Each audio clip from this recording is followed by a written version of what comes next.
Hello, so this is a video where I will be exploring nature with Brailley in the woods. I ended up losing my phone in the woods, and then I found it later on, but there was a bunch of cool stuff that I wasn't able to get videos of, but there's still a lot of cool stuff in this, so yeah, enjoy the video. Over here I found this caterpillar that was underneath a log. It looks like it's starting to pupate. It made a little silk cocoon after I think that it shaved off some of the pieces of wood from under the log by biting it, and then made its cocoon out of the sawdust and some silk that it spun to make itself a pupa. The caterpillar itself, it just looks like a generic solid green caterpillar, so I don't know what type it is, but I did take it home and it has pupated. The pupa just looks like a normal reddish brown caterpillar pupa, nothing special about it except that the head part is green, like maybe an inchworm's would be, but I don't think this is an inchworm. So hopefully when it becomes an adult, it will have some more defining characteristics, and I'll be able to identify it then. So until then, we have this lovely caterpillar who's about to become a moth.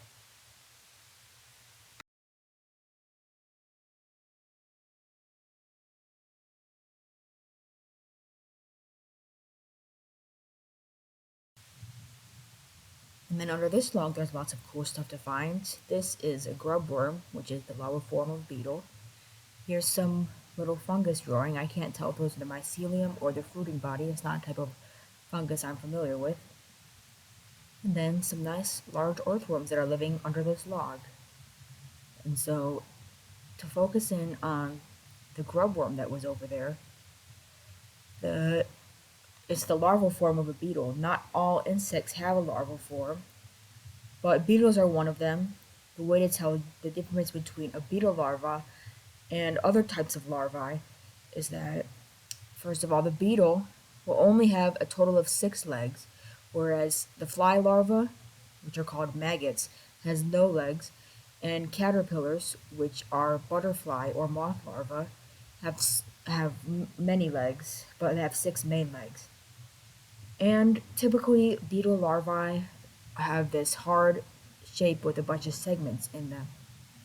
But this one is a larva of a beetle called a fire-colored beetle. So that's this beetle larva.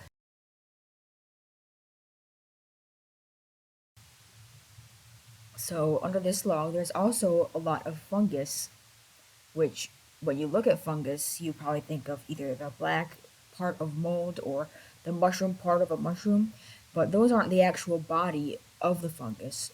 Those are just reproductive structures that are made to spread out spores. Here's what the actual body of the fungus looks like.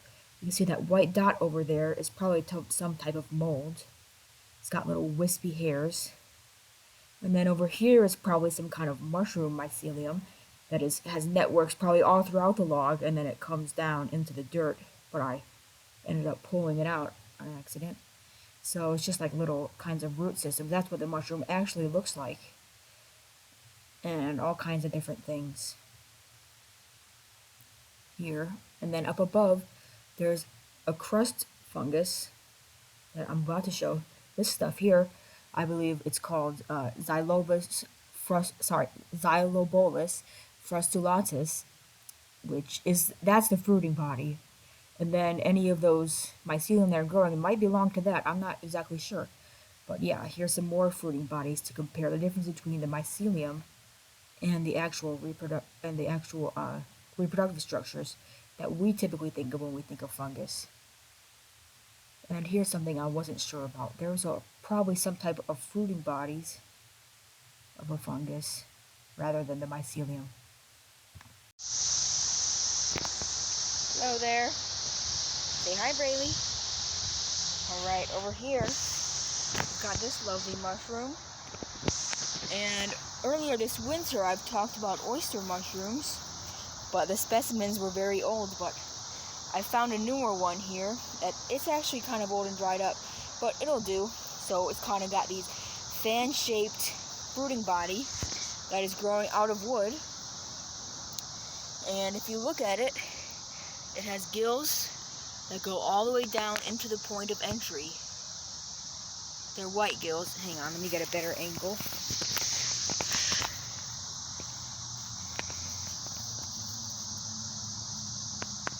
They go all the way down to the point of entry. They don't really have much of a stem, or they have a small stem. So yeah, and they also have a very distinct smell, which I also cannot show on camera. But yeah, this is the oyster mushroom, and it's considered to be a very good choice edible. But this one is probably too old to eat. So that's what it looks like. Right, Brailley? Alright, growing on this log, we see some more of this mushroom. Well, not some more, but we see this mushroom. And it's a bracket fungus growing out of wood. It has these concentric rings, white and gray, with long hairs on it. Oh, actually it doesn't have hairs on it. Sorry, it doesn't have hairs on it. And on the underside, it's got kind of a maze gill-like pattern. I think these are very beautiful. These are always my favorite types of mushrooms, the one with the funky shaped pores. If I had to guess, I would say that this is probably something from the genus Trametes, but I would do more research and then do a voiceover for the second half of this clip and just showcase some more of the mushroom. So once I picked it up, I actually noticed that when you bruise it, which means like if you just damage the tissue a little bit by pressing on it or cutting it or something, it bruises pink, which is a key characteristic of a genus of mushroom, Daedalopsis. This is probably Daedalopsis, which is a smaller form of that, which the common name of that is the maze gill. Now there are some mushrooms from the genus Trametes that have maze gill properties, but the bruising pink is probably a sign that it belongs to the genus Daedalea or something related to that. So I think that these mushrooms actually belong to the genus Daedalopsis.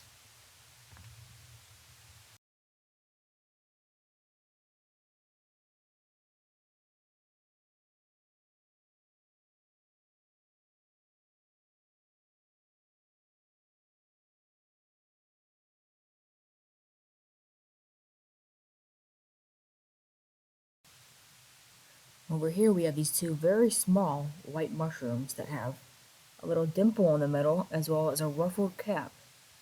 And then if you take a closer look,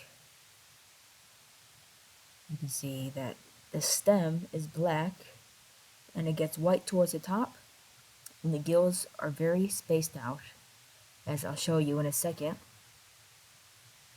And when they get closer to the stem, they form a little ring around the stem, which I'll show you in a second. But these mushrooms are called a collared parachute, which is named after their appearance. They form a little collar around the stem, as you can see, and their cap looks kind of...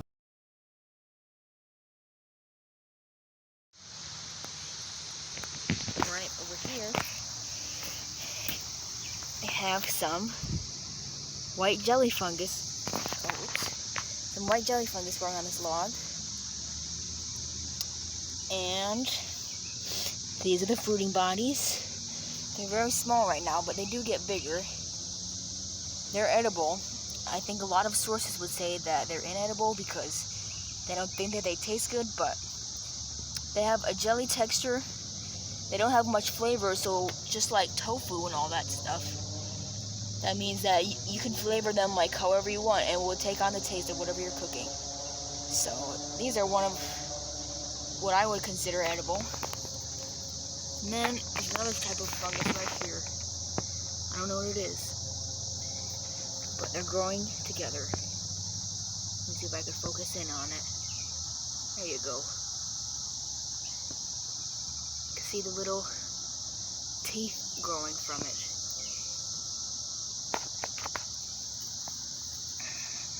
Alright.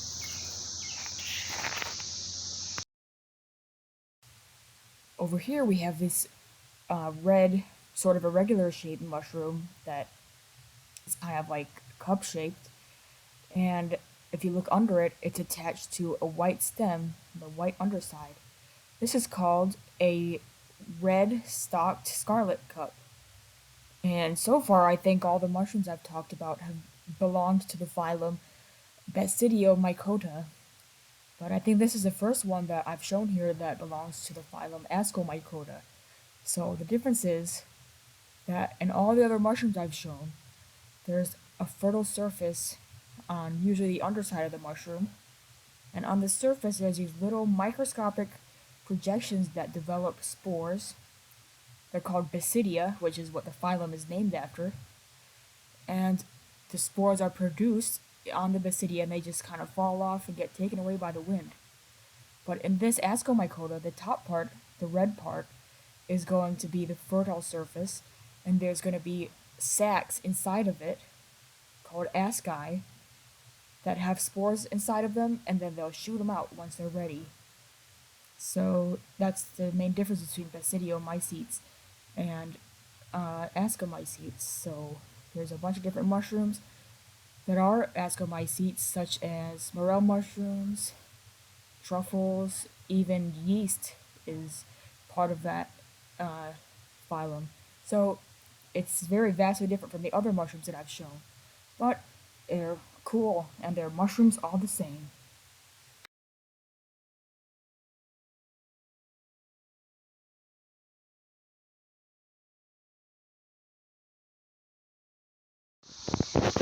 We've already spoken about oyster mushrooms today, but these are oysterlings. Okay. They're much smaller, and they have this kind of half, like this shell shape. And on the underside, some more white gills that go all the way to the point of origin. A lot like an oyster mushroom. But the difference is that these are a lot smaller and more flimsy. These are probably the pale oysterling.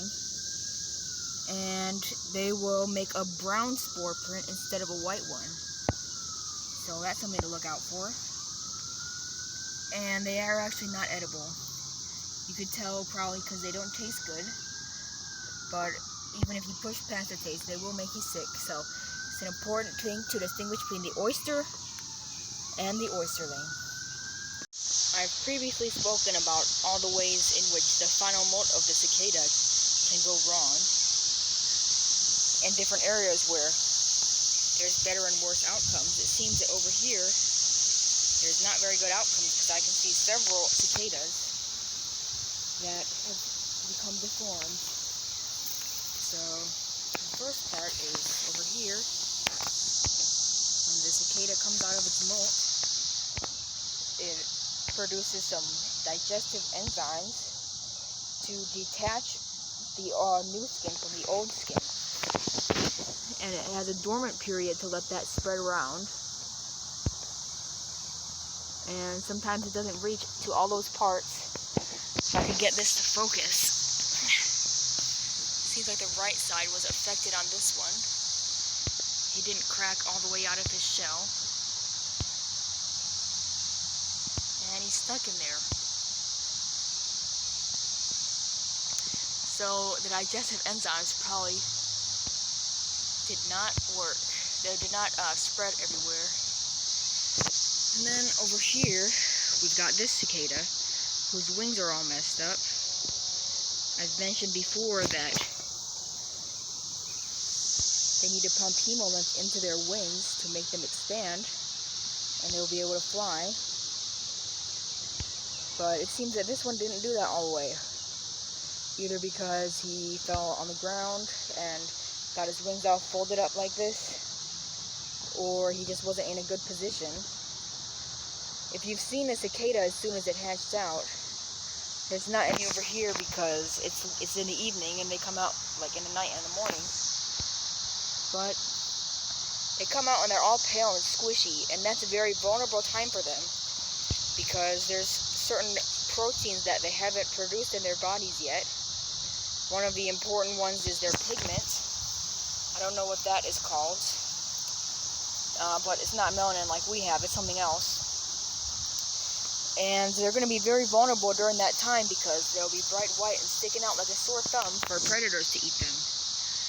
And the other protein is called chitin, which is what hardens their exoskeleton.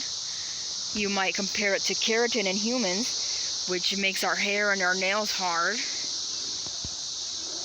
And before they've produced that properly, they're very soft, which means that they have less shock absorption if they fall. Their wings are very flexible, so they could get, folded up, and then once it hardens due to the chitin, it ends up like this. And they're also more vulnerable to predators, because if I had a choice between eating a hard-boiled egg with the shell on or with the shell off, I would choose to eat the one with the shell off. So they're much more preferable to predators. And for them, they start looking pretty normal within a couple hours of their final molt. And then, but it's not fully produced. Their proteins are not fully produced until about a couple days later. So you might notice ones that have newly hatched, they look pretty normal at first, but you'll notice that they're a little bit more squishy and flexible, and they're a little bit lighter than the other ones. Here's another one that wasn't able to pump up his wings all the way. This poor guy. And then a few successful molts that came out. This is a very popular leaf. So, there's some more about these cicadas. Over here is an example of what I was talking about earlier. This is a cicada that is going through its final molt right now. So that's what it looks like. It looks like this one is going pretty well, and he's going to live a pretty good life. So you can see how it's all squishy, and the wings are not pumped up yet, and it's very white. So the changes that cicadas go through during their final molt, you could compare between the exoskeleton of the nymph, which shows its structure, and the adult, is that the adult has wings, the nymph does not. It has no need for flying, it lives underground.